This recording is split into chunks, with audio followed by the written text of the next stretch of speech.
What's PV poppin', battlers? Welcome back to another video, Silver Arena Season 2. My name's Justin, and I'm going to give you some super elite level strats today, so please stay tuned for the whole video, because you're going to learn some epic strategies that will elevate your game to the next level. And I want to start out by giving some shoutouts, because it's been a while, and I'm going to talk about what happened, why I haven't uploaded, but I want to give us some shoutouts before I start.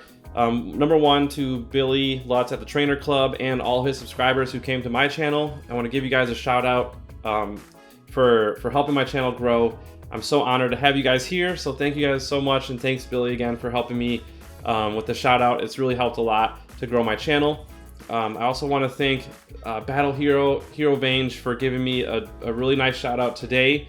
He uploaded a video about his Patreon and gave me like a really nice shout out, and I was so honored for him to do that. I mean, I wasn't expecting it at all. I was really surprised, but he was overdue for a Patreon, so I really am glad he's finally doing that. And so yeah, thank you again, Vange, and I wish you all the success, and I know you're going to blow up even more. So thank you. Okay, why haven't I been uploading? What happened? Where was I? So real quick, quick story. In December, I went to Raleigh to do my tournament, which is what we're going to talk about today.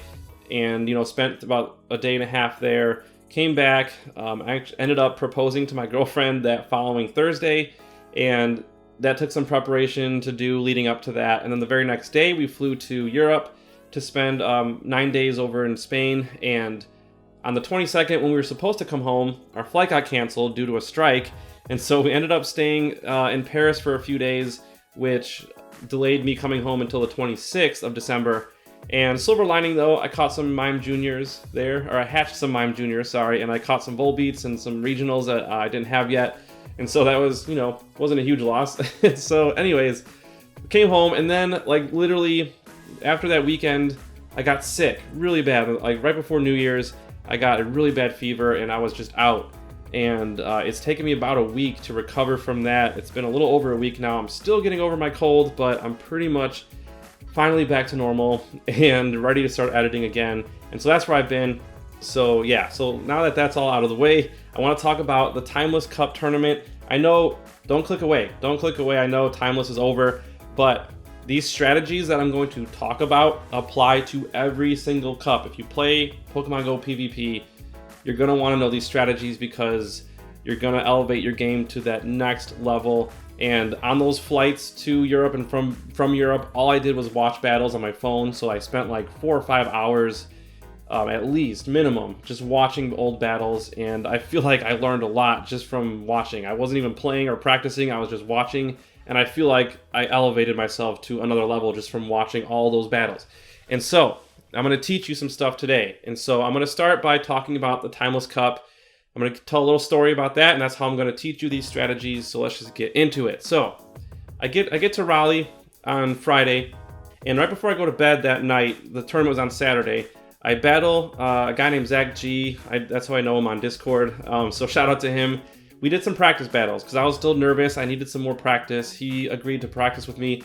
He ran a triple dragon team against my team, and I'll put my team up on the screen here. In fact, let me come to the corner here and put myself in the corner so you can see my team. I'll just put that there. I had Charizard, Victory Bell, Celio, Dragonair, Venomoth, and Skuntank, and I thought I had a pretty good team, but I wasn't expecting to go against the Triple Dragon team, so he whooped me those 3 games, and I was getting really nervous. But one thing I learned from those battles was, if I lead Charizard and I can lead into a Dragon, I can do 7 Fire Spins, 7, and that'll get me 70 energy, which is 2 Dragon Claws. I can self-piggyback, and that'll just save me from getting hit with another Dragon Breath, and it'll put a lot of pressure on them. Okay, so that's one of the strategies I learned from those practice battles, so thanks again, Zach, for helping me with that. Number 2, my second strategy going into Timeless was relying on my safe switch. Now, unfortunately with Fusion, I don't believe there really is a really good safe switch that's really reliable, because there's so many hard counters. But in Timeless there was, at this point in time before the update, and for me it was Skuntank. All I had to do was watch out for Whiscash. So if I saw that I was going against an opponent that didn't have Whiscash, I was good. And so that was my strategies, and other than that, I was just going to try to play my best and hope to win as many games as possible. So I go up round 1. I get paired up with a guy named Jojen Reed 64. I'm going to put his team on the screen. And if you look right there, triple dragon is what he had. And I was, at this point, I was already just ready to pack up my bags. Like, I was ready to just leave because I was like, come on now, triple dragon in the first round. You know, I was actually the top seed at this tournament. I was the only challenger at the time. And there was a lot of pressure on me. I was in the table 1. I was really, really nervous. I was sitting right in front of the streaming camera for Go Stadium. And I was just so nervous. I was like, oh crap, I'm going to lose the first game and this is going to suck. So I try to collect myself and I'm like, okay, what can you do? You know, Charizard, you can do 7 dragon spins, or fire spins, sorry, and 2 dragon claws back to back. And just bring a bunch of dragon counters. So that's all I did. I brought Charizard, Celio, Dragonair, and I'm just hoping that I can hold myself together. And so let's hit play here and see how the first battle goes. So I lead with Charizard, he leads with Celio, which I wasn't expecting. I was more prepared for Dragonair or something, or a dragon. So I decided to just do my 7 dragon spin, or why do I keep saying dragon spin? My 7 fire spins anyways, just to put that same kind of pressure on him. So I go for the shield bait here to see if I can do it.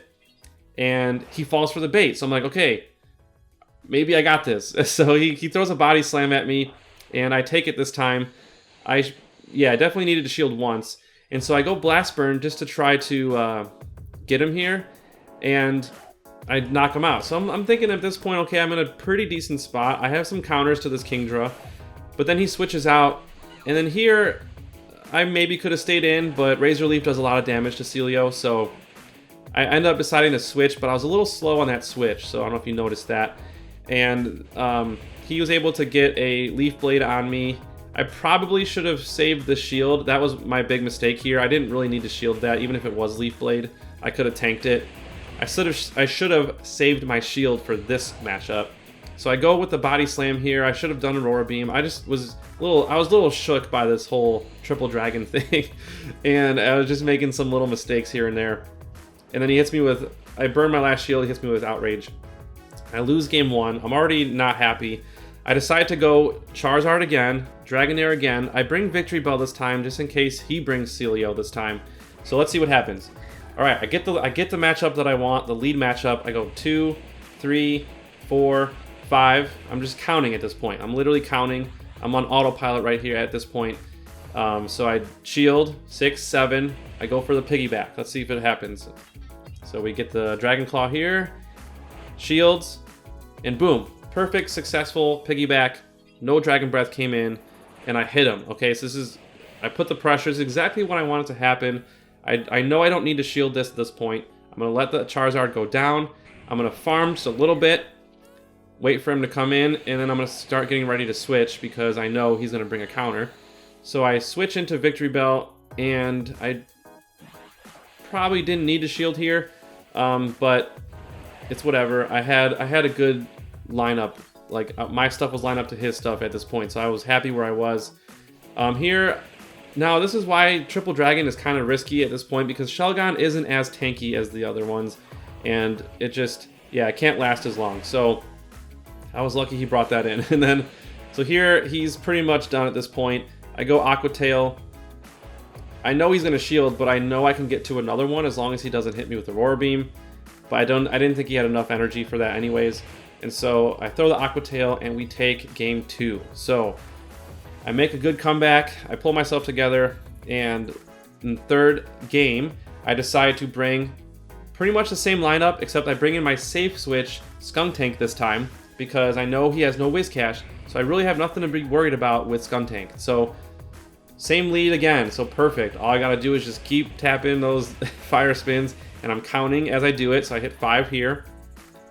Hits me with Aqua Tail, I shield, 6, 7, go for Dragon Claw, and we go for the piggyback again. So let's see if it works out this time again. So a Dragon Breath does get through, but not enough for him to get a charge move, obviously. So this pretty much is playing out exactly how the first game did. Or, I'm sorry, the last game, the second game. So here I go in, Dragonair again. I farm a little bit, I get ready to switch. But he brings in Kingdra this time, and so I'm like, okay, I can stay in a little bit and whittle this thing down a little bit, put some pressure on it with an Aqua Tail. and I burned his last shield, which was awesome, and then I safe switch into Skunk Tank. Again, I can pretty much switch the Skunk Tank into anything on his team and throw crunches at it.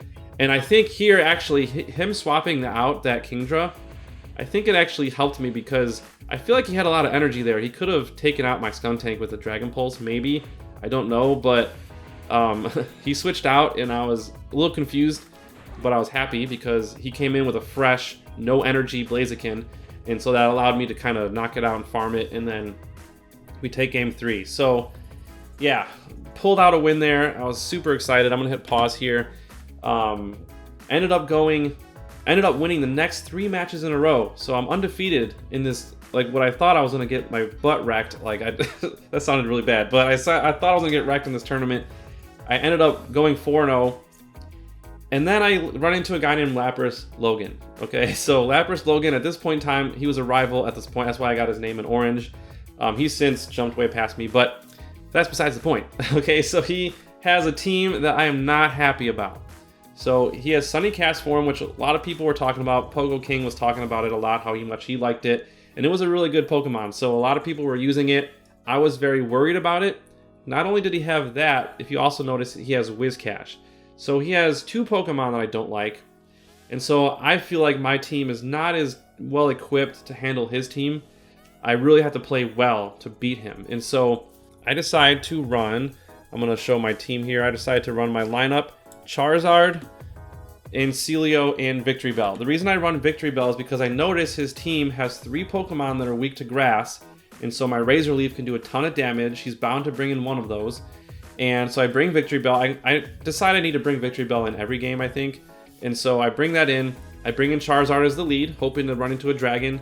And then I bring another counter, like a pretty safe counter for everything with Celio. Okay, so let's see how this goes. So I throw in Charizard. He goes Dragonair. Perfect. Let's go. Let's start counting. 1, 2, 3, 4, 5. This is playing out exactly the same way. I love when this happens. You kind of go on autopilot, you know exactly what to do. You're in complete control. I go for the piggyback, and let's see if it works out. Dragon Claw, he shields. I think we pull it off there. I didn't see a Dragon Breath go through. So right now I'm in complete control. I know exactly what's going on. I'm going to let him hit me with this Aqua Tail, and I'm going to come in with probably Celio to start farming. He comes in with, let's see, we have a little bit of a lag here, or maybe he was just waiting for the clock to go down. He comes in with Whiscash. Now I want to switch in automatically to Victory Bell, but he'll be able to switch out into something else. So I decided that was too risky. So what I decided to do is just play it out. And what I want to do is catch him by surprise, make him think I don't have Victory Bell, and then I just all of a sudden bring it in and then delete it. So watch what happens. I decide to bring it in, and then boom, it's gone. So now he comes in with his last Pokemon, Sunny Castform. And luckily I have 2 Pokemon that can fight it, and so I'm looking okay. He shields. He burns his last shield, so now I'm in a really good spot. And Razor Leaf does a lot of damage to it. He decides to throw a charge move. I shield it because I have to. And I think any charge move would have probably killed me at this point, or almost. And he goes with, I'm really worried here, but I do tank it, and I'm able to spam a Body Slam and then Powder Snow it down, as you can see right here. And we barely take game 1. So that was tough. Okay, and I knew this was going to be a tough match. So the second game, this is where I made a stupid mistake. I should have brought Charizard again, but I bring in Skunk Tank thinking he might switch up his lineup. And the reason I lead with Skunk Tank is because I think he might lead with Whiscash. I want to be able to take him out and save him. But he leads Lapras, and here's where I start to make more mistakes. I should have gone Crunch. Flamethrower was not the right move because it's too much energy, and Crunch does about the same amount of damage per energy. So throwing Flamethrower, I was completely unnecessary. All I did was leave myself with less energy. I probably could have got to a Crunch here if I did that. If I did Crunch the first time. So I ended up burning a shield. I want to keep my switch advantage, and so I decided to save it. What I should have done was just bring in Victory Bell and farmed it. I talked about this in other videos. Just always look out for those farming opportunities, but we'll talk about that again in the next game. So I bring in Celio. Again, he has Sunny Castform. A tough Pokemon for me to beat. So I do as best as I can to try to beat it. All I can do is body slam, and he shields, and so now he has 1 shield, I'm down shields, but I have like a faster charge move than him, and so I try to just do whatever I can do, but it doesn't do a lot of damage. So he swaps it out. I should have gone Aurora Beam here, but I actually got lucky by baiting his shield, and so I tried to switch and it just wasn't working. So it was starting to not look good for me. He hits me with return, and I made a mistake of forgetting that he had return, I think, because I should have remembered that. It would have helped me with the 3rd game, which you'll see. But he goes return again, and he's just destroying me now with that Dragonair. And yeah, he takes game 2. So yeah, I think my biggest mistake there was I should have brought Charizard. I should have kind of anticipated he'd bring in Sunny Cast Form, and I should have brought it. I didn't bring it, and it kind of hurt me there. Okay, now the 3rd game, we're going to watch it to its entirety, but then we're going to go back and watch it again because I make some very, very big mistakes that you guys need to watch out for if you want to win your tournaments. Okay, so we already let's just start the battle here. Charizard versus, I'm going to go back. So, okay, Charizard versus Cast Form.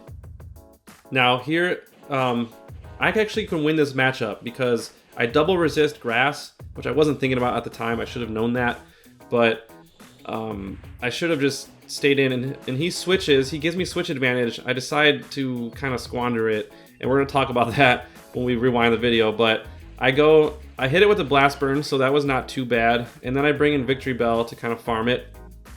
I don't need to shield here, so I decide not to shield. I figured it'd be Surf. I take out the Lapras, and now I'm waiting for him to decide what he's going to do. He comes back with Dragonair, and this is not a great matchup for me. All I can do is throw a Leaf Blade at it and hope that he shields or something, or hope that I hit it. Yeah, so now I'm stuck with a low energy, low health Charizard and a Celio. So not great. I'm not in a great situation. He still has his Cast Form, which I'm weak to. I decided to go back to Charizard because I do have enough energy for a Dragon Claw, but had I saved my energy, I would have had more. And I can't really do much at this point. He just kills me right before I get that charge move off, so that was unfortunate. And then now, yeah, I burned my shield. That was bad. That was another mistake. And so at this point, he's looking pretty good. He's got a lot of energy. I have no shields. I can't really do much to him with my Aurora Beam, so I go Body Slam. He tanks it, and then at this point I'm thinking it's a Energy Ball, but he was like, as he was doing it, he was like, yeah, this is a Solar Beam. I was like, oh shit, no! So I lost, and I had my first loss of the season in terms of weighted cups. I've lost other games in non-weighted cups, but yeah, so I take my first L. I kind of go on tilt at that point, and I lose my sixth match. And yeah, I kind of gave up at that point, but surprisingly enough, my rank went up like 80 spots after that. So I was still very happy with my result, 4-2. But we do need to go back because this is where the elite strats come in. So hopefully you guys haven't clicked away, and if you're still here, this is where you're going to learn a ton. So let's go back to game 3 and let's like elevate our game to the next level right now. So okay, first of all, you need to realize what your weakness is, okay? That's step 1. For me, my team, I knew Cast Form was my weakness. I also knew Whiscash was my weakness, but only for my safe switch. So it wasn't a hard decision to make to not bring Skuntank. That was not too difficult. I think most of us can do that, but you need to see your weakness and bring in your best counter to it, okay? Like, so Charizard was my best counter, and I had to bring it. Even though I'm susceptible to Aqua Tail from Dragonair and Surf from Lapras, Charizard can still fight back. So Charizard is definitely a pick I should have brought in all 3 games. And so that was my first mistake. So I correct it in this last game. I bring in Charizard, I bring in Victory Bell because half of his team is weak to it. So that was a correct move. And then I bring Celio. This was basically the best possible team I could have brought for his team. So everything's good so far, right? Let's go to the beginning. And we're going to see, and actually in the beginning is where I make the biggest mistake that cost me the match. So right here, we got Charizard versus Cast Form. I need to try to keep my Charizard on his cast form because that's the biggest threat to my team, and my Charizard is my best defense. So now he switches. I'm going to pause here. Here's where I don't realize it at the time, but this is where I make the biggest mistake possible. And the biggest mistake is I throw Blast Burn against Lapras. Now, why is that a bad choice? Some people might say, well, Justin, that's pretty decent. You can hit, if you land a Blast Burn on Lapras, like that's super effective. What's wrong with that? Well, what's wrong with that is, well, let me backtrack a little bit. So when he switched, let's say that he's here, or let's say I'm here and he's here. Or let's say I'm here and he's here, okay? So we're pretty much even with the lead. He swaps, okay? So obviously when your opponent swaps, they give you switch advantage. So he gives me switch advantage. He puts me up here. The fact that I had a Charizard with a lot of energy stored up, I had like 60 or 70 energy at the time, that put me up here because I had a lot of energy. And let me double check to make sure he hit me with the energy ball. Yes. So so not only did he throw his energy ball, he had no energy and I had energy. So that put me up here. Okay. What other advantage did I have? I had a third advantage. I had Victory Bell. Okay? He basically handed me a steak on a silver platter and said, just enjoy this juicy steak of a farming opportunity. And all I had to do was take Charizard away. Where's my Charizard? I thought I had one somewhere. Oh, whatever. All I had to do is take Charizard out with the energy, put in Victory Bell, and just go to town on that Lapras. That's all I needed to do, and that would have put me up like here. So I had 3 things going for me. And I literally threw all 3 away by the Blast Burn. By throwing that Blast Burn, I threw all those advantages out the window because I wasted my energy with my Charizard. I gave up my switch advantage, really, because the switch advantage was me being able to take my Charizard out with energy. That was my advantage, but I gave that up. And then I gave up my farming opportunity by doing too much damage to the Lapras, okay? So that one Blast Burn just put me from here to here, and it was just very, very bad. It was more like from here to here. It was very, very bad. I still had an opportunity to win, but let's not get too ahead of ourselves. So watch this, what happens when I do a Blast Burn. He decides correctly not to shield, and look at how much I leave it with almost no health to farm. When I come in with Victory Bell, I maybe have 3 Razor Leafs worth of energy I can store up. Had I came in when Lapras was fully HP, full health, I could have farmed the crap out of it, probably saved all my shields, and yeah, I would have had a ton of energy to throw at the next Pokemon. So let's see how this plays out. See, I come with Victory Bell, and I correctly don't shield here, but Lapras is so in the red that I can't farm it. And now my Victory Bell is kind of in a weak situation. He has no energy. All he has is Razor Leaf, and it's not going to do a whole lot against the Dragonair. And so, yeah, this is so you're starting to see how I'm starting to fall apart here. And here I make another mistake, so I'm going to pause it. Now, I should have remembered that his Dragonair didn't have Dragon Pulse. So at this point, with a Celio, I really have nothing to worry about. I have full health, whether it's Return or Aqua Tail. None of those are going to do a lot of damage. I should have not shielded. So here's another mistake I make, and I shield. So I make so many mistakes in this match. So please learn from these. So I give up a shield for no reason, and then yeah. So here you're starting to see where my first mistake comes to bite me in the butt because now I have no energy. All I can do is get one Dragon Claw off. Okay, so I do the Dragon Claw. I'm gonna pause it again. You can see I have no energy, so I have no way to get this guy to go down. And so now I have to come in with a Celio, and now in this situation, a lot of times your opponent will try to bait your shield, but even so, it shouldn't have mattered because I should have had both my shields still. By giving up my shield to an Aqua Tail, I gave up the match because I could have shielded this. Watch, let's see what the damage I did with my Celio was to his, so he shields. He has no shield at this point. If I had a shield, I would have beaten it. I would have been able to tank an energy ball and I would have been able to spam it just like I did in game 1. But I gave up my shield, and that cost me the game too. So even with my big mistake, believe it or not, in the beginning, I could have squeaked out a win, but I made that big mistake by giving up my shields, and I end up losing. So you can see there, lots of mistakes, And watching this for the first time now, I really do see all the mistakes, but I saw like the subtle mistakes that I made by giving up that switch advantage. And that's a huge, if you were to take one thing away from this video, is when they give you switch advantage, and especially when you have like your best counter against your biggest threat, save that energy for that Pokemon that you need to kill, okay? Like save it, and as soon as he switches out, you switch out too. And so that when he comes back in, you're ready to come back in with your counter and just start unloading energy on it. And that's like the #1 thing to take away from this video. So I hope that helped you guys. I hope you guys stuck to the end. I know it's a long video, but I hope you guys stuck with me until the end, because it really is going to help you elevate yourself. I'm just going to end the video by saying congrats to all the people who have moved up a tier thanks to the self recalculation of the rankings. My rank personally went down, but that's okay. Just giving me more room to grow. So I'm going to try to get ace hopefully within the next month. That's my goal. I want to really get there. But I hope you guys learned a lot, and I think if you apply this stuff that you learned from this, like these last 2 battles specifically, you're going to get to Challenger if you're not there already, and if you are Challenger, I do think you can get to Ace.